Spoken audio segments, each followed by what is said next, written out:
Aren't you too old for this? That's what they keep telling me. I mean, it seems like you've kind of figured some things out this year. What are you doing better this year than last year? Well, first of all, I'm healthy, and the older you get, that makes a bigger difference. I think somebody once told me it's often injuries that precede the lack of motivation and ability.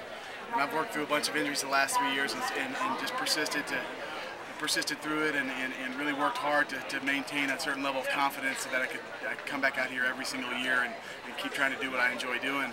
In the last month, I've really been smart about recovery and rehab, and my training partner, Reese Hoffa, has been pushing me every single day. Don Babbitt, my coach, and Socken, my sponsor, they've all been helping me get to this point.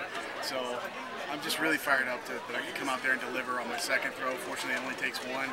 I think World Championships are going to be pretty amazing if you look at the depth and the talent just from the U.S. and also in the world right now. Really fired up. You guys seem to have pretty good meets here.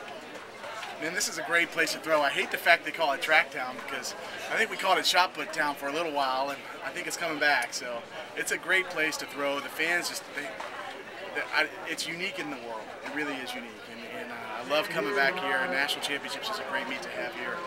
Prefontaine, I missed it this year, but it's one of my favorite meets of all time. So it's a great place to throw. Are you going to perform at the World Championships? Oh, I'm definitely going to Worlds. I'm definitely going to be in South Korea. I'm looking forward to it. It's my first time to South Korea. You know, from now till then, it's all about preparing for that meet. So there'll be a couple competitions in between. We're still trying to figure out which ones I'm going to do. But ultimately, it's really all about the World Championships this year.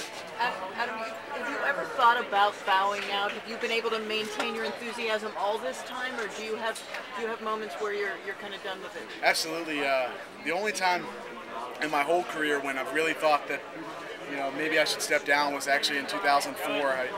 During the Olympic year, even before the Olympics, I just wasn't doing it for the right reasons. I started getting really frustrated seeing the disparity between the pay scales and the throwing world versus some of the sprints and the distance runners. And one of the best things that ever happened to me was actually getting second place at the Olympics.